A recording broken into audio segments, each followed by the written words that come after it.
Everybody, St. Paul here. Welcome to episode 34 of Music on the Run.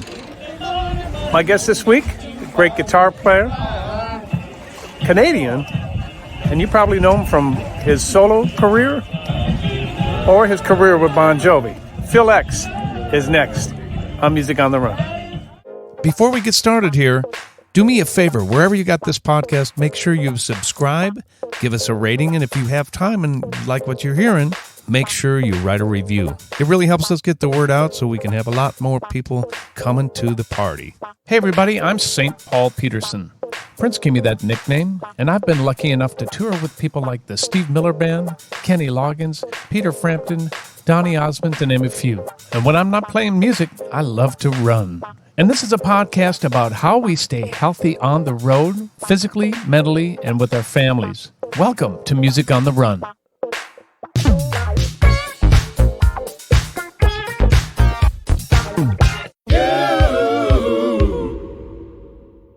Hey everybody, St. Paul here. Welcome to episode 34 of Music on the Run. Yeah, I'm back from Hawaii. Man, what a great trip that was. I needed it. It was fun. I hope you enjoyed that last episode with Glenn Phillips from my lanai. Yeah, it was very tough. You know what I'm saying? Anyways, let's move on to my guest today. He's a guitar player, a songwriter, a vocalist. He's played on records for Tommy Lee, Avril Lavigne, Triumph, Alice Cooper, Rob Zombie, and Parliament Funkadelic. I got to talk to him about that. He has his own band, which is so cool, called TheDrills. And he happens to be a current member of Bon Jovi. Please welcome my guest, Phil X. How are you, brother? Say, man, that's cool if I'm talking about myself. Hey, I did my research on you. I had a blast doing my research on you. You're a bad, you know what I'm saying? Oh man, that's, I feel blessed that I get to play guitar and it pays the bills. That makes me happy. But you sing your butt off, man. I was just checking out the new single by TheDrills and yeah. So cool. Thanks, man. Thank you. So cool. And the lyric video is so cool. It's I love you on her lips, right? Is that the same? That lyric video is unbelievable. Yeah. I had a buddy of mine. It's funny because, you never know. You meet people. You move to LA. I moved to LA in 97. So, and we had a mutual friend also from Canada who put me and my friend Frank Greiner together. And then Frank Greiner ended up being an assistant engineer. No, actually the engineer for Scott Humphrey, who was another Canadian who was producing Tommy Lee's Methods of Mayhem. And he did the Rob Zombie record, Hellbilly Deluxe, that put him on the map. So he did the Tommy Lee thing. And then it's funny. It's kind of like a true Hollywood story. I was painting the garage. Of course. And Tommy was like, we got to get a guitar player on this record. And Scott says, well, let's get Phil. And Tommy goes, the dude painting the garage.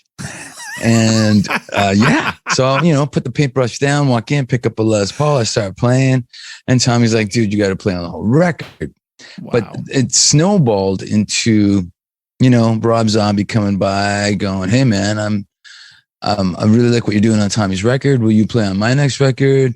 Well, he didn't come by and say, "Hey, I love the job you did on the garage. I need my garage painted." That's not how that went. Somebody else said that. He goes, who painted this garage? I mean, wow. Well, they were turning the garage into, the garage is a good story, but they're literally turning the garage into a drum room. All right. So we were baffling corners and shaping, getting rid of all the right angles and for some reason. And then, but it just turned into this whole other thing. It's LA. So, Rob goes golfing with Alice Cooper and gives my number to Alice Cooper and says, you got to use this guy on your next record. So it's unreal. It just happens that way. And then there's other streams that happen. This stream with the Scott Humphrey, Rob Zombie, Alice Cooper stream is happening. But then a friend of mine from Canada who's in a band called Our Lady Peace. I met those guys in the beginning and played a solo on their first record. And then when he turned into a producer, he was producing Avril Lavigne, and said, I got to call Phil. He's in LA. Hey, you want to play on Avril Lavigne's record? I'm like, yeah, what day? Yeah. So, and then that turned into Kelly Clarkson. And then another stream started with Howard Benson. And it's just, you got to get to P-Funk. Is if you have to show up game and deliver. Yeah. And, a lot of people think I borrowed a Les Paul to do the Alice Cooper record. Come on. I did. Because this guy was already giving me, it ended up being a really cool dude. Like Bob Marlette was producing Alice Cooper, Brutal Planet. And he had never heard of me. And he was like, yeah, I got to call this guy for Alice, whatever. Hey, man, you want to come on Wednesday and play some guitar? And I'm like, yeah, sure. So I'm like, man, I better not show up with my sticker guitar. Hey, Matt, can I borrow your Les Paul? So it kind of went like that. Borrowed the Les Paul, went in. And even when I was there, he was like, okay, I did all the rhythm guitars and the bass myself. Just looking for some pixie dust. Go. And they pressed record. Like, not even let's hear it. It was like press record to see what I would do instinctually. Woo! And then I was like, oh, man, you got this. It's all good. So the first thing that came out was, wow, that was awesome. Can you double it? I'm like, I have no idea what I did. Can I listen? So, I became that guy that if you want energy and tricky stuff and not out of the box, if you want out of the box stuff, you got to get this guy. Because he doesn't just come in and, like for me, I feel like let's have a big chorus and then do a chimey chorusy arpeggio thing. Yeah, right. And then it sounds like a car commercial because everybody's doing it, right? Right. So I would always find something else. I'm a songwriter, so I also try to vocal is king. So I would do stuff that would complement the vocal and the melody, and we got to get that Phil guy. That's how it just rolled like that. But you're obviously a producer too, because you think like one when you play. I think that's handy too. And you're totally right. Yeah. The producer credit that never is a credit. Well, true. Yeah. But you produce yourself because you're listening for melody and for just so you know, a lot of my listeners are coming from the running world as well, so they're going to be fascinated by this. But just so my listeners understand, when you get called in to go do a recording session, sometimes the producer will give you very specific instructions, or write a chart, or tell you to play a certain line. Basically, what he's saying to us is that he gets called to do the exact opposite, which is put stuff that he's feeling off the top of his head. So he has to take into consideration what's already been put down and what he can add to it that won't overshadow the vocal. Right. So that's the translation of what you just said. I remember the moment that it went from being in the studio with a guitar and the producer saying, I want this, this, this, and this. But then when you work on 10 songs, this, and this gets really tiresome after like 2 or 3 songs. So then I'd start doing, hey, let's try this. Hey, let's try that sound. Let's try this part. And da-da-da-da-da. So then for the next project, the producer will walk in and go, oh, it's you. Yeah, do your thing. I'll see you in 5 hours. Isn't that a luxury? I remember the moment. It's a luxury, right? Yeah. That's a luxury unless you start to get in your own head and you go, oh, man, I'm over my head or whatever. But it doesn't sound to me like that happens. You just show up and be you. You seem like a confident dude. You know what you're doing. You know what to play. And what the cool thing that I noticed about you through my research, you're super musical. You play great notes. You've got great feel, and everything that I listen to from my funk background and your rock background is everything you do has a groove. Oh, thank you. That means a lot to me because I feel like groove is super important and finding that pocket. And that's why my bass player in TheDrills, because we've played with, 100 drummers, but my bass player in TheDrills, Daniel Spreewald, we're from Canada, so obviously he's my left wing for life, hockey styles. Got you. Yeah. We're from Minnesota. We're not far from you. He's the glue between me and every drummer. Okay. And I love drums. I'm a huge fan of drums. But you play too, right? You play a little bit. You play a little bit. No. Come on. I suck at drums. Yeah, but you play, I bet. No, I got to say it's not what I do isn't playing. Okay. You own a set of drums. All right, I understand. But I want to, we got a junior kit for my son who is 7, and I want to get him interested in drums and guitar, and we have a piano laying around. I mean, without guidance, they just sit down and do stuff, right? Which is really amazing, important to me. But I feel like the groove is I feel like I always wanted to just have motion. And that's where some of the things that I've heard from producers is like, I know I'm a little on top because I'm a guitar player. Exactly 30 frames. No, but I know I'm on top because I'm a guitar player, but there's energy. Right. So the producer will sit there and go, well, that sounds great. Can you sit back in the pocket a little bit? I'm like, yeah. So I sit back in the pocket a little bit, and he's like, wow, so now it's in the pocket, but there's no energy. Right. Mm-hmm. I mean, I don't know how to get both, So, but I'll try. The quest for both. And then another thing that a producer once said to me was, just record everything. How can I mute it if you don't record it? Aha. Uh-huh. So there's all these things that you learn from other producers. And I mean, we're learning every day, right? You're learning about people, you're learning about music, you hear something on the radio and go, wow, that was a really cool chord progression with that melody. And we can listen to music like that. And I think that's so special. Oh, totally. Yes. So you're from Canada. Is it Mississauga? Yeah, which is just outside Toronto. I usually say Toronto because that's the one that everybody knows. God, but of course I did my research and I saw that they inducted you into the Walk of Fame, which I think is super awesome that your hometown does that for you. Yeah, it was really special. I mean, it was. You know what's really cool about that is my mom. She loves that stuff. And I happen to be in a situation like my mom's been there for the whole career. She's been there for the whole roller coaster ride. She was there for the dips and the peaks. Oh, yeah. And when we played, when Bon Jovi played in Toronto at the Air Canada Centre, which is probably called something else now, John let me sing the second verse of Wanted Dead or Alive for my mom. Oh, did he really? He said, hey, man, do it for your mama. Let's do it. Here, take my microphone. He got me on his microphone, and I sang the second verse of Wanted Dead or Alive. And I got it on video. And she's just, I'm seeing her. She's beaming. So that's my boy. So it's kind of like an incredible, when she saw me jamming in the basement, and then she saw me playing in a club, and then she saw me in front of 20,000 people with Bon Jovi. So and everything in between, obviously. And his mom. And she turned 84 last month. Sorry. God bless her, man. You're a very lucky man that you still got your mom. Yeah. She's definitely. I'm in my mom's house. I inherited the family home. So she was an incredible jazz pianist. Wow. My whole family they're musical, but this is where we grew up. And what you see right here, this is the rehearsal space. Wow. When you come through town, we'll hang.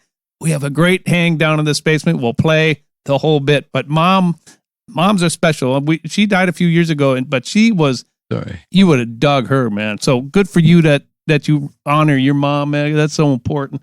It really is, and that's the Walk of Fame thing that you were talking about. She was there for that, and it just meant the world to her. Yeah, I bet. It's nice to be regarded in that way with from your peers, and it was really cool. I mean, she came to the Rock of Fame, the Rock Hall of Fame with Bon Jovi in Cleveland.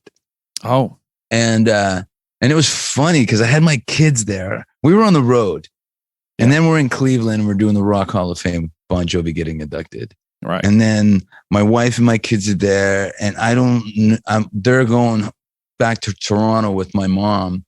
And so I don't know when I'm going to see them again. So I leave. I don't go to the after party. Right. So I go into the hotel, and I hang with my kids. And then they leave the next morning with my mom. And then I'm getting calls from everyone. And they're like, you know what? We thought you were the rock star, but the rock star is your mom. She was at the after party dancing with Tico and hanging out and talking about you. Oh, man. Like, yeah, that's my mom. Oh, that's so cool. Yeah. So take me back to, I just want to get a little bit of history because I think it's fascinating. You starting off in high school with your band, is it Sidnex? Wow, man. Yeah. Come on with it. I want to hear about it because you're in high school and that band lasted a little while too, didn't it? Yeah, we got out of high school. We printed a vinyl 6-song EP. I think, when you think back, if you could have done something a little, how we recorded the guitars, but that's a geeky thing. Yeah. I think the songs came out pretty cool. And it was, the first bunch of songs that I wrote, and the bass player wrote some lyrics to some of the songs. And it's one of those things where that was the first time. But when you're young and in high school, you're also super naive. Like, we're on our way. Isn't that a great energy though? I'm working at my dad's bar and to pay and this guy got money from his grandmother, and this guy got money from his parents. Yeah. And we're all like, we're on our way, even though it's coming out of our pockets, Right. So, yeah. But I mean, it's everything's, like I said earlier, everything's a learning experience. And I really getting to make a record and go out and do shows and play at the high school. And then I feel like whatever you're doing, if you're just playing all the time, you're really honing in on your craft. So, when we were doing 3 45-minute sets, I'd finish, thank you, good night. I'd go to my room and play Woodshed until the next morning.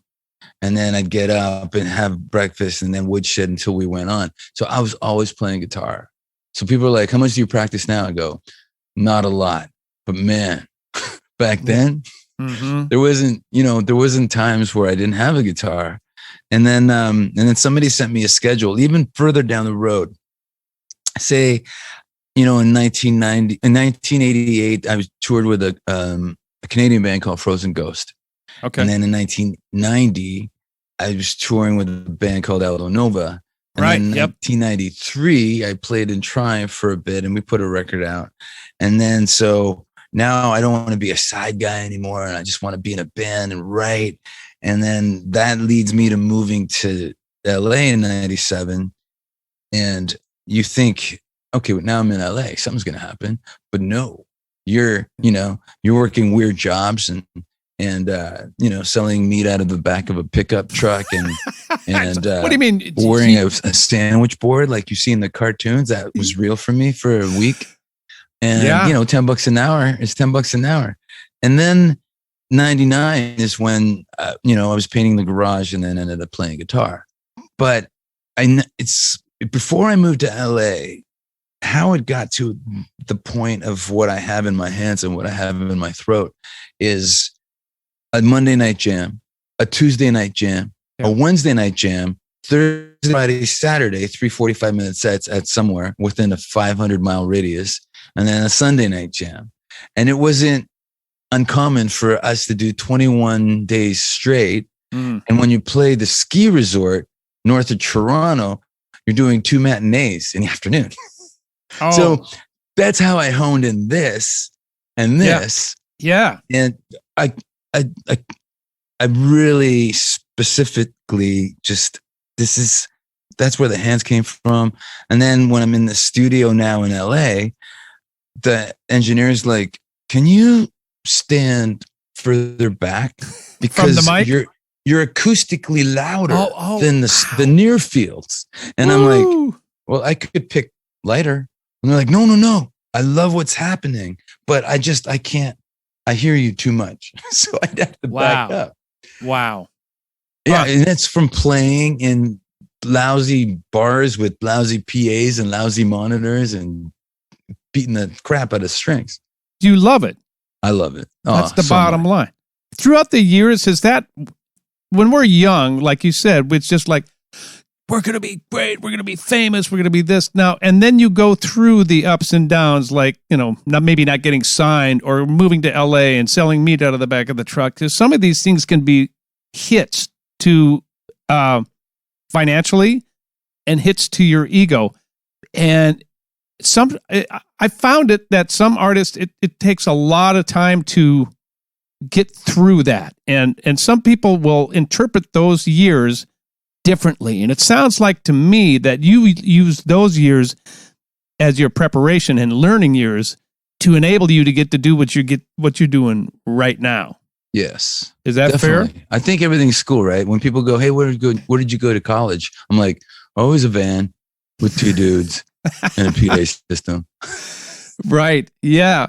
On the road, 7 days a week, 2 matinees on Saturday at the ski resorts. That's college. I mean, it's something like, that's why I feel like I wish some of these kids, when people are like, when I do clinics and when I speak at schools and people have the questions and, what's it like to do that? And what's it like to do that? And what were you thinking when you did that?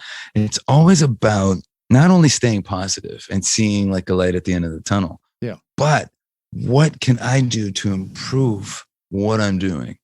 Right. What would take it to the next level? And I just feel like you see all these videos, you open up Instagram and there's 100 guys like, you want to play faster?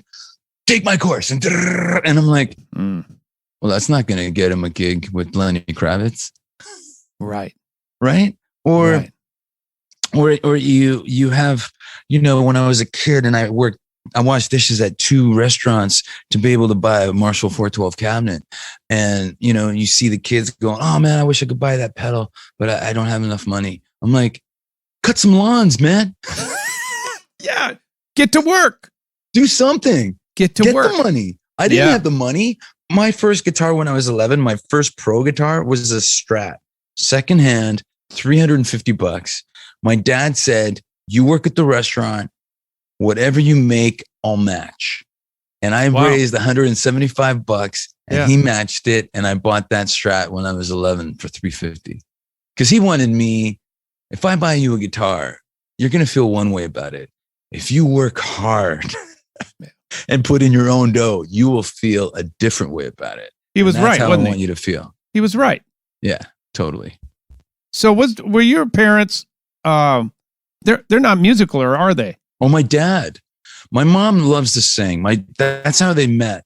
It's funny because they were both living in villages outside of Sartori in Greece. So my dad was south, my mom was north, and they never met until both families migrated to Toronto. Oh, wow. And Toronto has an incredible Greek community. So they met at a Greek picnic and he has bouzouki. Oh, wow. And he's playing bouzouki, probably that bouzouki right there from the 40s. And she heard him playing and she came over and started singing. And he's like, wow, you have a beautiful voice. And that, 6 months later, they're married. Wow. That's it. Yeah. So music brought them together. Dad, I didn't mean to cut you off, but my dad, not at all. He always wanted me to be a musician, but I think he wanted accompaniment. He wanted a band. So, hey, Bill literally bought me a guitar when I was 5. I could barely hold it, but that's what I wanted for Christmas. Wow. And he got me that guitar and I started learning Elvis Presley songs. And when I was 8, he was, we're at a wedding, like a big fat Greek wedding. They exist. Mm-hmm. And he's like, hey, you want to get up and play some Elvis songs? I'm like, here? There's like all kinds of people. He goes, oh, you could do it. So I was 8 and had an Elvis Presley set. It was Blue Suede Shoes and Teddy Bear. So this is before YouTube. Yeah. Boy, would I love to see that though. An 8-year-old gets up at a Greek wedding and plays and sings Teddy Bear and Blue Suede Shoes. And this, you've never seen anything like that before in your life. So everybody started freaking out. And that was the defining moment of, this is what I want to do. So it's pretty, and my dad was really super supportive. What do you need? What do you want to do? What do you want to get? I'm not getting it, but I'll help you, kind of thing, which was really, it helped me really appreciate everything that I had. But then when I didn't want to go to college, like, you're going to college. I go, I really don't want to go. I really just want to make music. And he goes, and he wanted to be rough, but his one line to me was, you have a bigger chance of winning the lottery than becoming a rock star. And at least go to school and have something to fall back on. This is his approach. And I said, you always wanted me to play music. He goes, but I didn't want you to be professional. Man. But before he passed, he got to see some really big gigs. So and he got to see me on Much Music, which is Canada's. It's Canadian version. Yeah, I know it well. I've been on it before. Very cool. So when he saw that a few times, it was like, okay, you're doing all right. Man, I'm sure he's looking down. I'm very proud of what you're doing, man. What I see from my research on you is that you show up, you have fun. I saw the behind the scenes on the 2020 European tour that you did, that nice little 30-minute. You look like you're having a ball. Dude.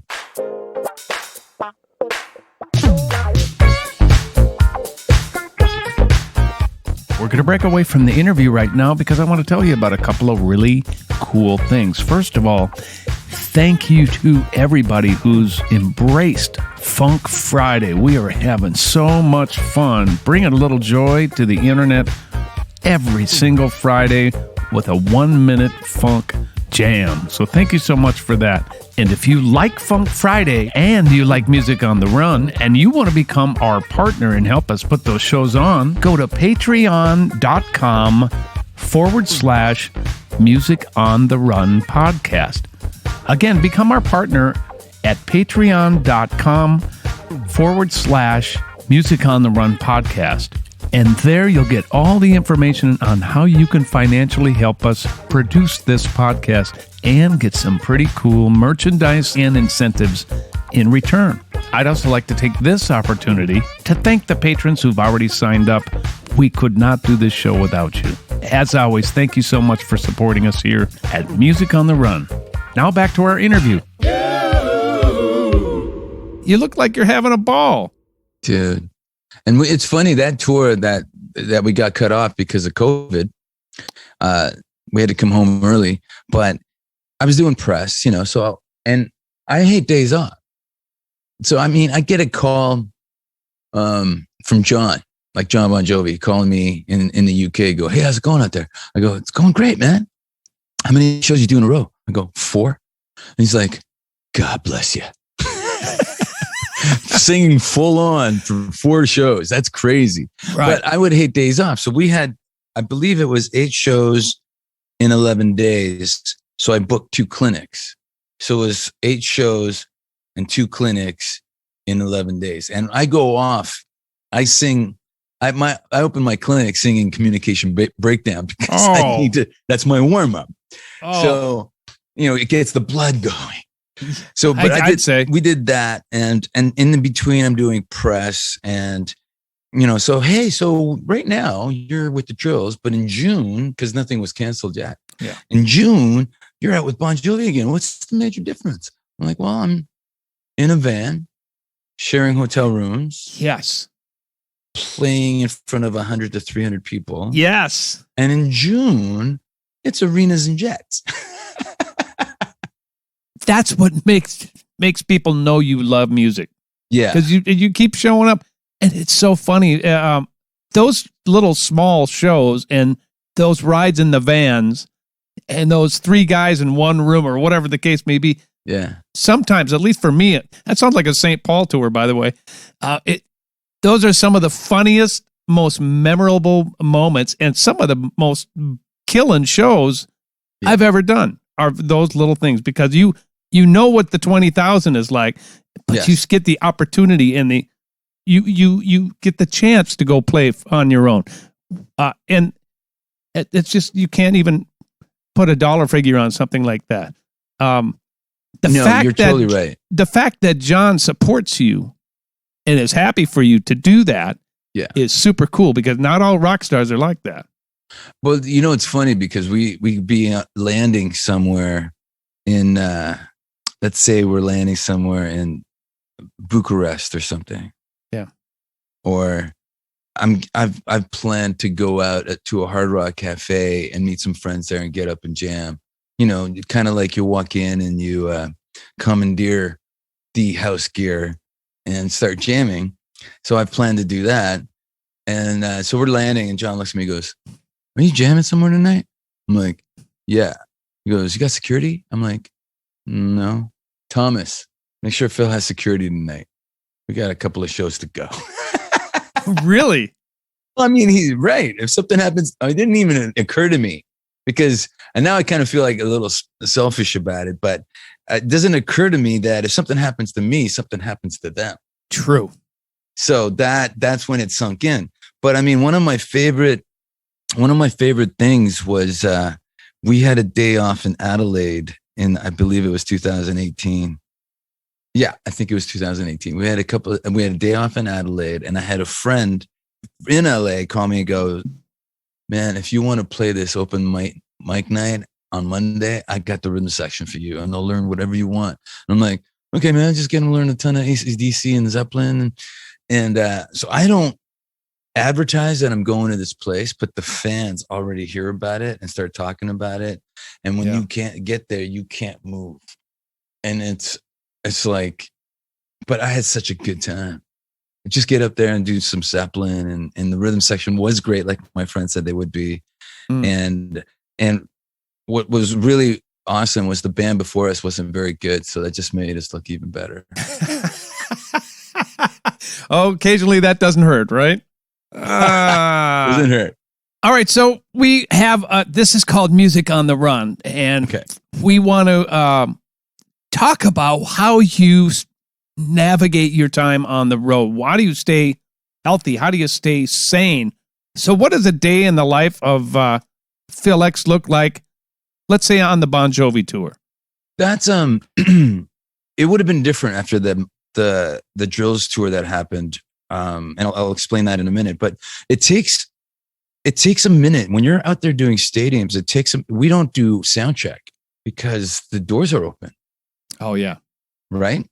So, you got to try and do stuff that keeps it interesting for you. So, you go for a long walk in Stockholm, and then you look on your phone the next day and you find out that you walked 7 miles because it's an amazing city. When we played Wembley Stadium, I had a friend with me, and he goes, "When's the car take you to the gig?" I go, "At this time." And he goes, "Oh, dude, that's going to take forever.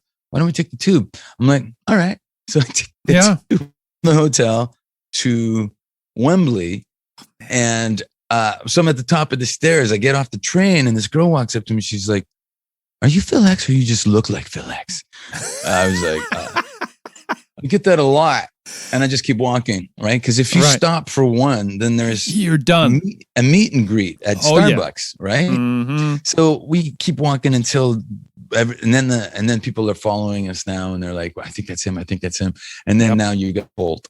So, but I mean, to me, that's fun stuff. Of course. I really you have to hit the gym.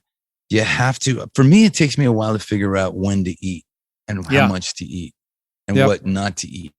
So it could be a week where, okay, this feels good. And then you get on stage and you're like, okay, that's not good. Right. And you don't, totally. You're going to sing Wanted and you're like, you're gassy. So you got to watch what you eat and what time. My cutoff time is like 5:00 if we're going on at 8:30. So I don't want to, but you need something to sustain your energy. So you have a little bit of pineapple and some fruit and some nuts to make the sugar last a little longer. Right. And then you're still hyped when you get on stage. So taking all that into consideration, you're also walking around a lot and you're doing push-ups and lunges before you go on stage. So you're loose. And then basically that's it. I usually don't have breakfast. I usually just wait till 1:00 to have lunch or something. Got it. But with the Drills, it was a completely different animal when we were in the UK in 2020. We had a road manager, Carl, who was the best. He was a gift. Okay. Carl was a gift. Got it. He just, because not only is he wearing 4 hats like road manager, advancing the gigs, advancing the hotels, selling the merch, making sure everything else is good, running the VIP meet and greet, all that stuff. He's wearing all those hats. He made us smoothies before we went on stage. Oh. He goes, I can make you a smoothie. And I'm like, make it. So he makes a smoothie, and he's putting like stuff you've never heard of in the smoothie before, like turmeric and cayenne pepper and pepper to make the turmeric even stronger and do what it does. And then there's a little avocado in there, and there's half a banana. And I'm like, what the heck? And then you get on stage and you got all this energy and you're ready to rock. Yeah. And then the show's over. You've done your 90 minutes and you're still ready to rock. And you're doing, selling merch at the merch table, doing all that stuff. I was like, man, I'm taking that shake to the Jovi tour. Hello. Oh, yeah. Unbelievable. A little bit different story when you're on tour with TheDrills than it is with John. A little bit. Well, it's funny because I'm, musically, having both canvases is incredible. Of course. I'm driving this bus and I'm in the passenger seat on this bus. Do you think that having both those canvases makes you a better team player in the Bon Jovi camp? When you got to be the lead guy over here and you have all the responsibilities, do you think it helps you support John better when you go into that situation? I don't think so. Okay. It's such a different animal that I really have to dial back what I do with the drill. I really have to dial back, but I do learn from John in a lot of ways. I learn, the way he paces a show, and he's a really cool dude to learn from. But when I go to the drills, it's way more manic. Okay. And my manic in Bon Jovi happens for about 30 seconds and keep the faith. Okay. Whereas my manic, except for the one breakdown version of a song, We Have Beautiful Apartment, that we do in the drill show, is pretty manic from top to bottom. I feel like, when I walk off the stage and I'm exhausted, I feel like the audience is exhausted too. They're like, I'm like, hey, how's everybody doing? And they're like, I'm catching my breath. I got a cramp. But so two different animals though, too. The thing with Jovi that I learned early on was it's John's show and I'm there to support. And got it.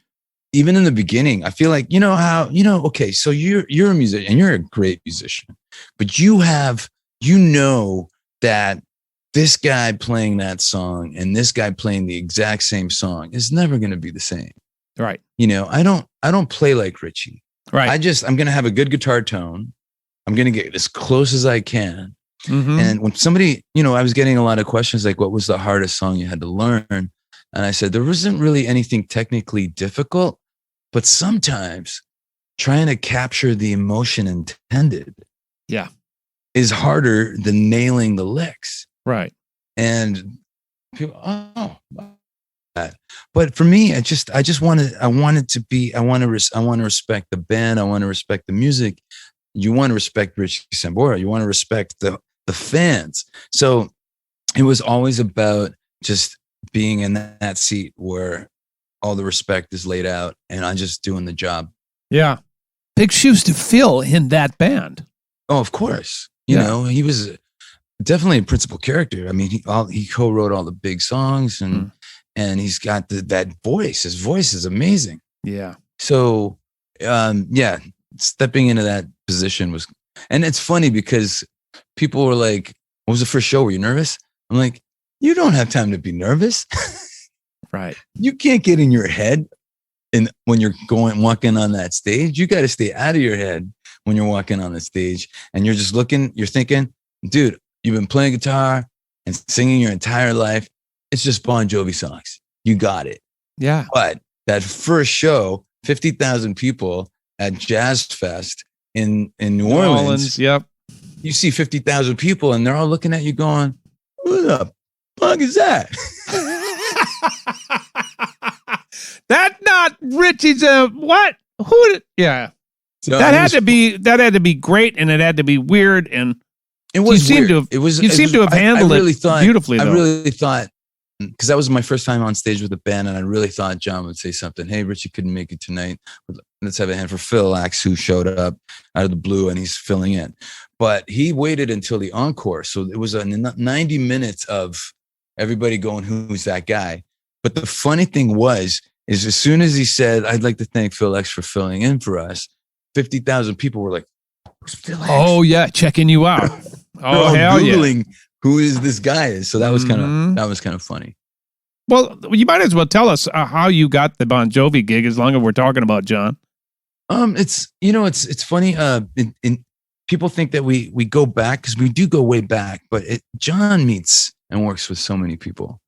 Like I'm pretty sure he didn't remember me from 1990.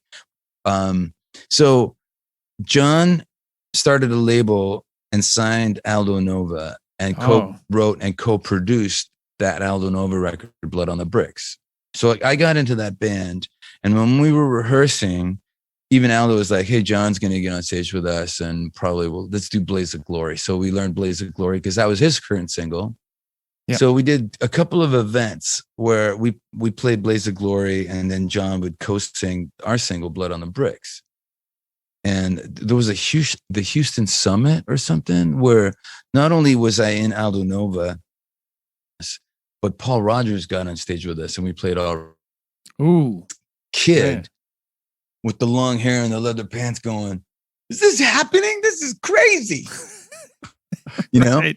Yeah. So there was that. But then John, at the same time, John had to record an Elton John cover for the Elton John Bernie Taupin record that came out, Two Rooms. Mm-hmm. And he did Leave On, and he called Aldo and said, "Hey, my band's kind of on hiatus right now. Do you guys want to come to the house and we'll record Leave On and have some barbecue and stuff?" And we're like, "Yeah, sure." So we came over, we recorded Leave On. So I played all the guitars on that.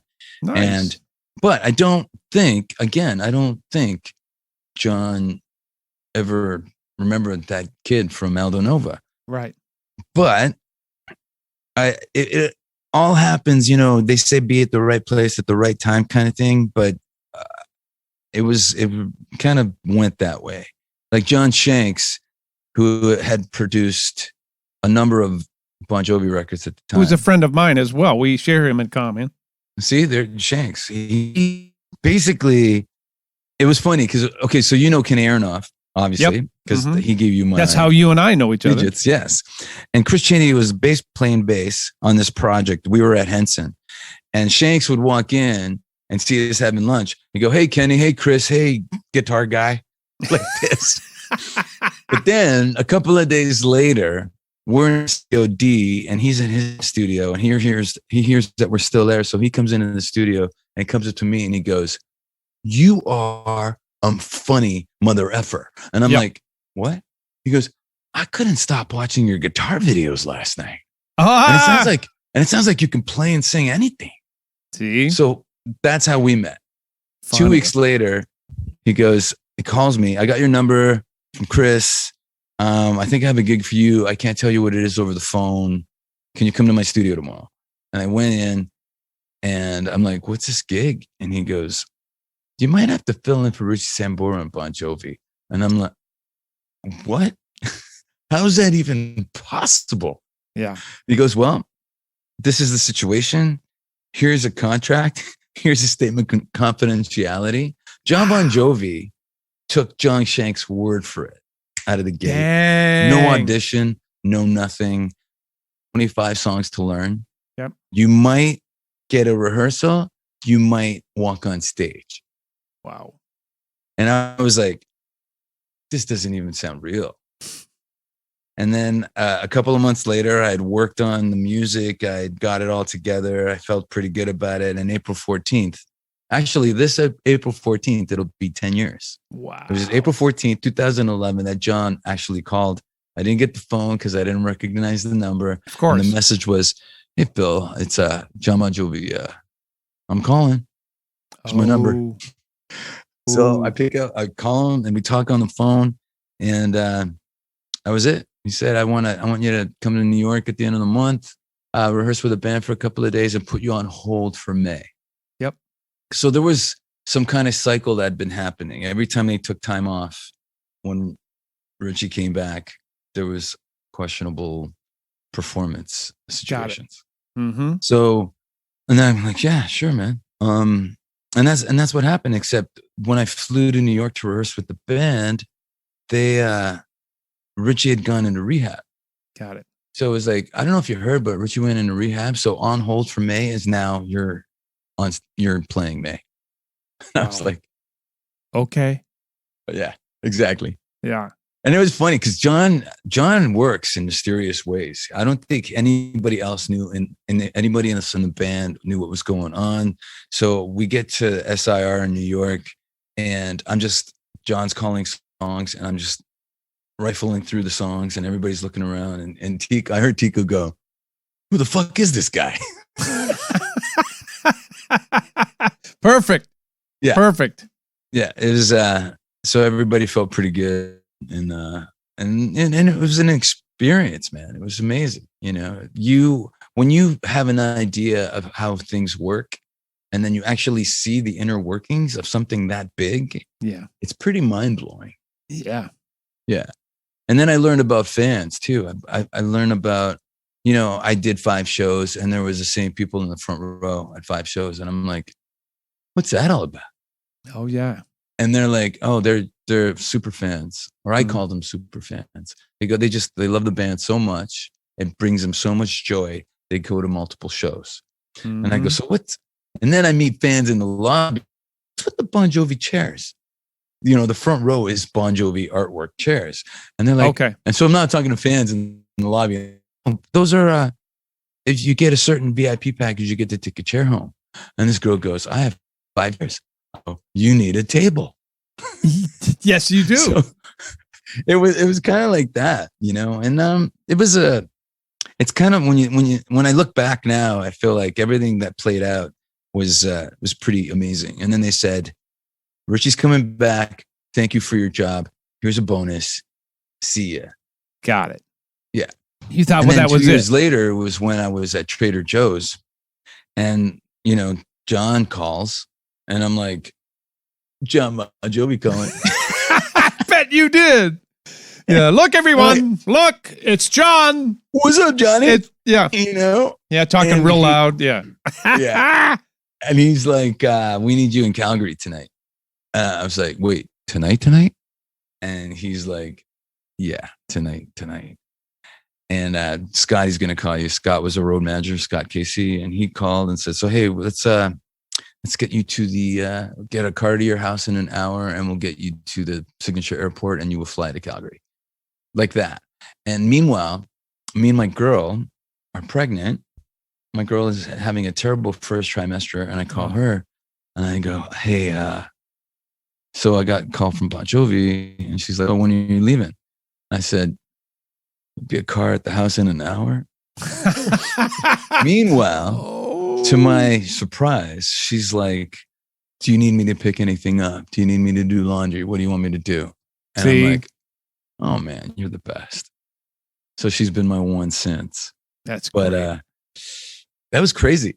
I didn't make it there was plane funk, so I didn't make it to Calgary in time. But the next day, we had a lengthy sound check in Edmonton, and then I've kind of been the guy since.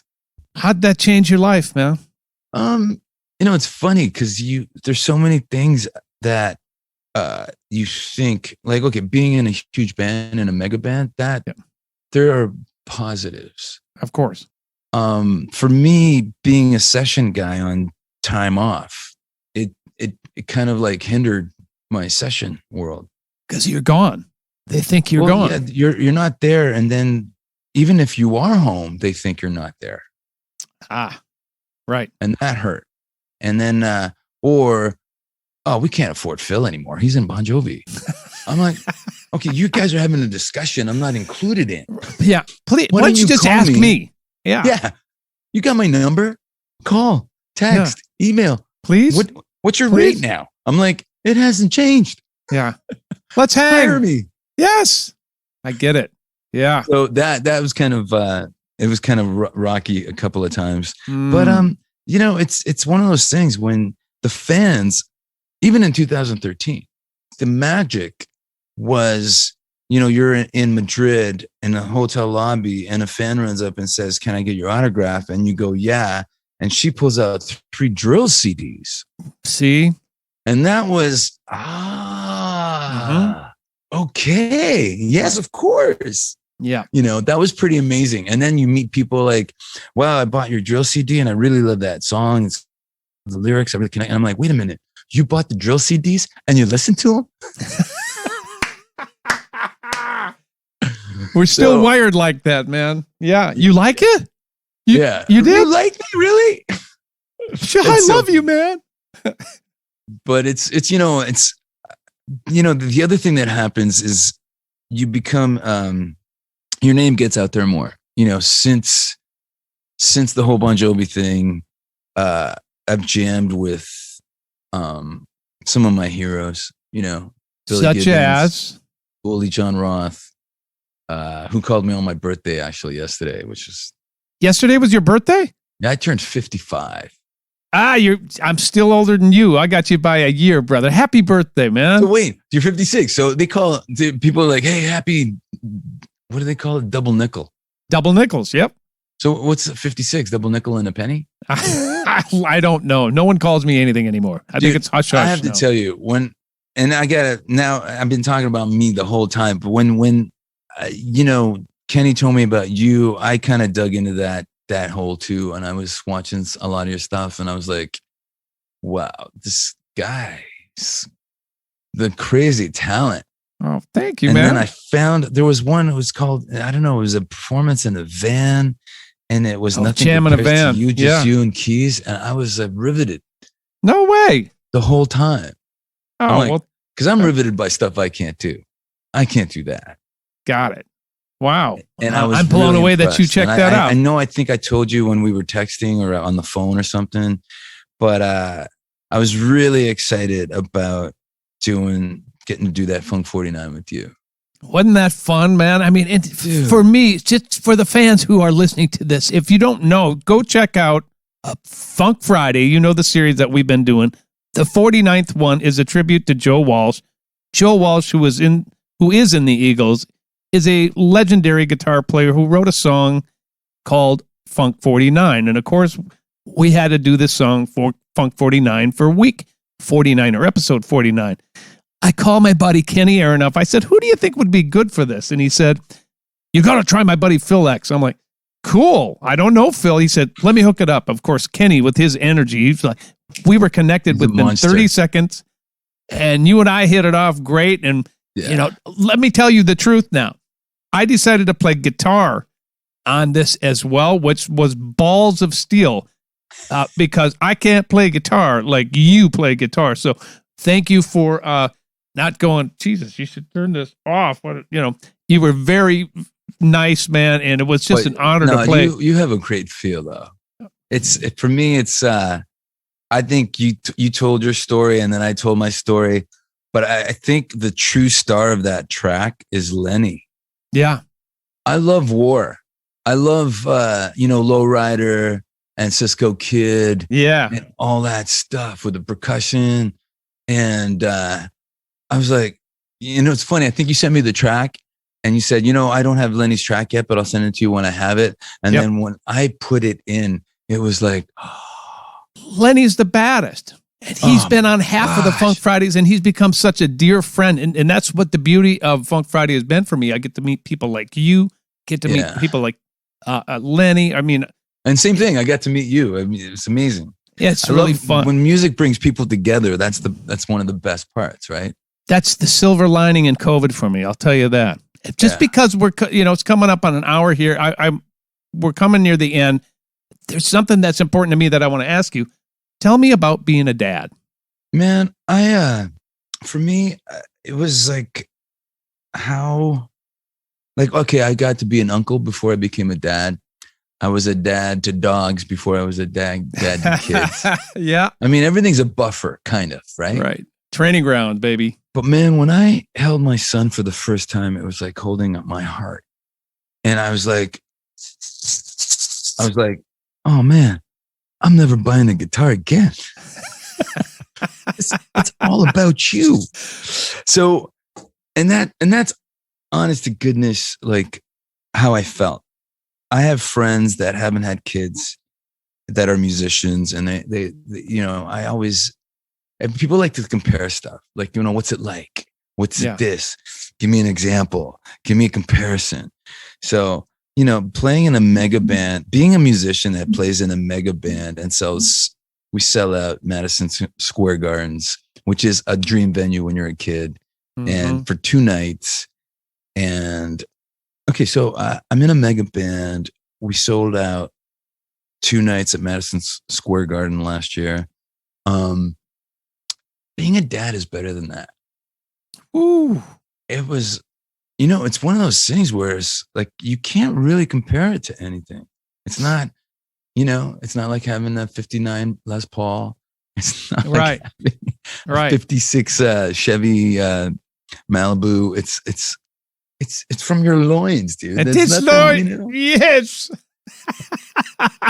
Actually, and then my daughter was born, and that took it all over the top. You know, actually, I got to be a bonus dad before I became a dad too. Really? So my wife has a 23-year-old from her first marriage, and I met him when he was 14. And then I was talking to my buddy Ryan Roxy, who lives in Sweden, and said, "Oh yeah, we don't use the step word. We call him bonus." And I thought, how did I not hear that in my 50 years? That's the coolest thing ever. It really is. It really is. And so I'm his bonus dad. And, you know, obviously when we were out and about, you know, I call him my son. But when, you know, if we're both dads are there, he goes, "Hey, these are my dads." And I'm like, wait, it's not like that. Oh, okay. Biological bonus. There you go, man. That's a beautiful way to look at it. It really is. I really was fascinated by that whole, and not about the term, but that I'd never heard it before. Yeah. Because it's such a great term. Well, that's a cultural problem. you know. Exactly. I like that switch, man. That trend I hope that takes hold, because that's a beautiful thing. Yeah, it really is. Dude, this has been so much fun. And before we leave, tell me what you're up to. Where do we find you? What are you doing next? Are you going to put that record out? Is it out? No, we're working on it. It's in the mix. Well, stages. Tell Chris Lord Algie to hurry up. Dude, he's a busy guy. I know. But you know what? He keeps me busy too. So I'm really thankful for that. Yeah. Because when I got back from the tour last March 13th, straight into lockdown, I was scared for 3 months. Yeah. I was like, what am I going to do? How am I going to provide for my family? Everything got canceled. Bon Jovi got canceled. This got canceled. That got canceled. Projects got canceled. But in June, people started making music again. And I had the ability to record at home. So people were like, "Hey, can you throw guitars on this?" And one of those guys was Chris Lord Algie. He started producing in this COVID madness. Okay. And, you know, because a couple of times it was like, I'm mixing this song and I can't even get anything out of these guitars. Can you replace them? I'm like, yeah, sure.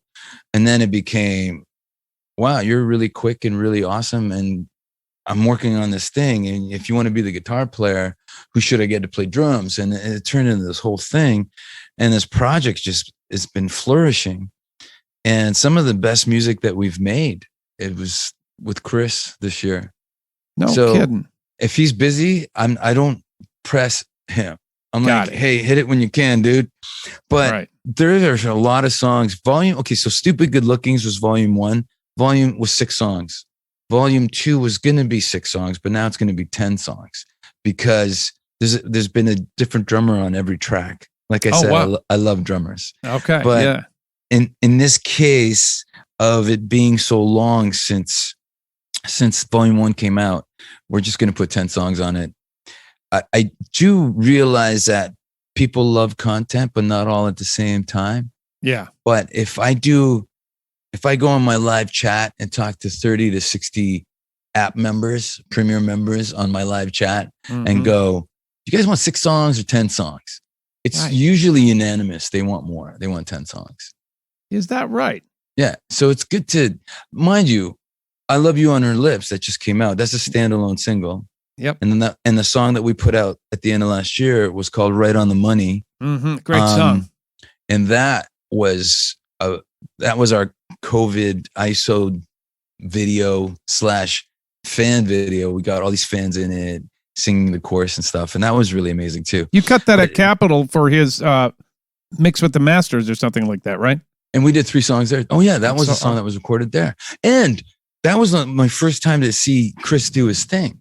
Because it always, like, I do my guitars at home. He does his stuff at his studio, and we never see each other. You know, right. I deliver Dropbox. He delivers PayPal. See you next week. You know? Perfect. So when we went into Capitol, I was completely blown away. I'm watching this guy play a key, like a sound console, like a keyboard. Like he's dancing and doing this and doing that. And then we were doing Right on the Money. And I think after the tempo change, bridge section, I was just going to go into the third chorus out. Yeah. And he came in the room and he goes, hold it. We got to do this thing. Yeah. Brent Fitz was the drummer. Brent, you take this drum break, build into a solo, build that into the chorus out. And that's exactly what we did. Looking at each other. Like, I love recording like this. There's an urgency to it. Dan didn't know when to come in for the, I'm giving him cues and we're doing this. And there was no edit. There was no overdub. I mean, I'd put another guitar on the right when I got home just to fatten it up.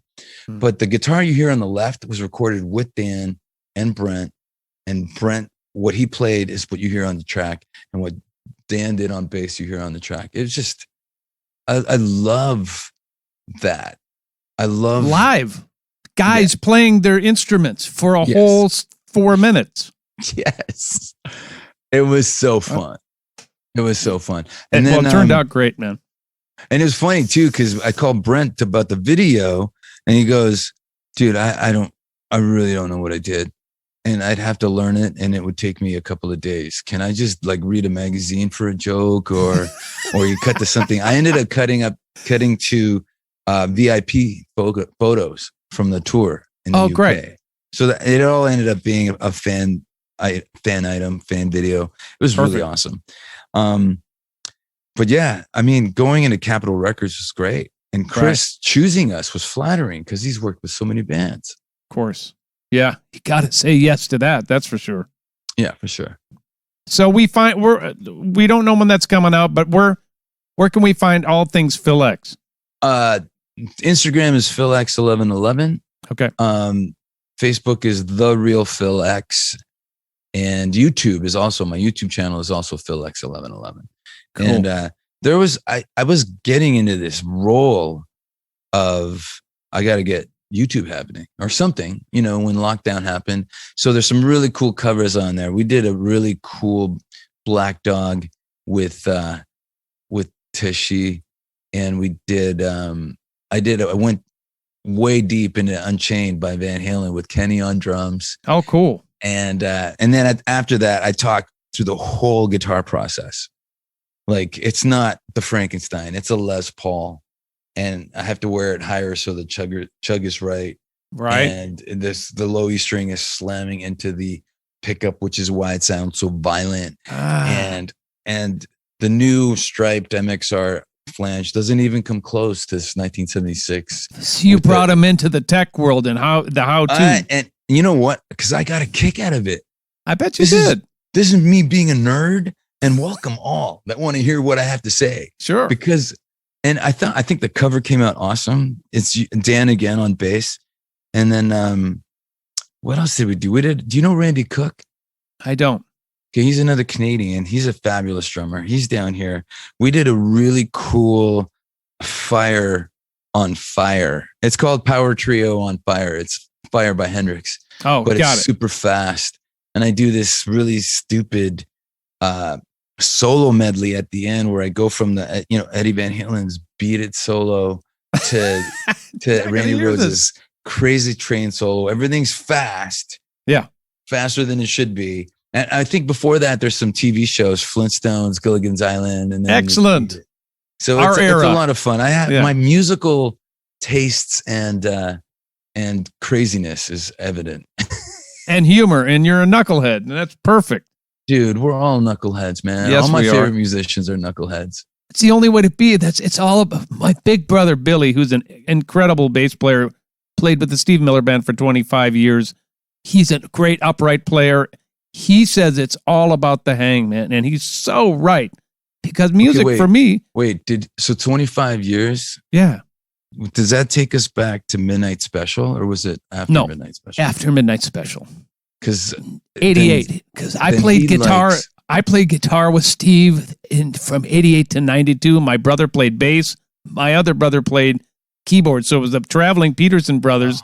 Oh, it was, man. And that's back when I was still partying my butt off. So it was not pretty. That. Anyways, we've got stories to tell each other. So our hang is not done. It might be done for the podcast, but we're hanging now. Thanks for having me, man. I really appreciate it. Well, thanks for being so transparent. I think getting the real stories about what it's like to actually live the life of a musician, how you love being a dad is so cool. I love that story. And just your journey from when you're in high school and your mom and dad supporting you and giving you love and sending you on your way, and now you're in Bon Jovi. Keep doing what you're doing, man. You're such a positive dude. Turns out, I feel, like I said, I think I opened up with this whole thing with, I feel blessed that I can just play guitar every day. Pay the bills. And I mean, if we're not creating, what are we doing? Right? I know. We're lucky, aren't we? We get really to do that. Are. Yeah. Thank you so much for joining me, brother. I appreciate it so much. Phil X, everybody. We'll see Peterson. You. Yeah. All right. We will see you in a couple of weeks. We are out. Thanks for watching Music on the Run. Music on the Run was hosted by yours truly, St. Paul Peterson. Edited and produced by my buddy Davide Raso. Artist relations by Owen Sartori. Video editing by Tanner Montague. And a very special thanks to the people who financially support this podcast. And remember, don't give up now. We're almost home free.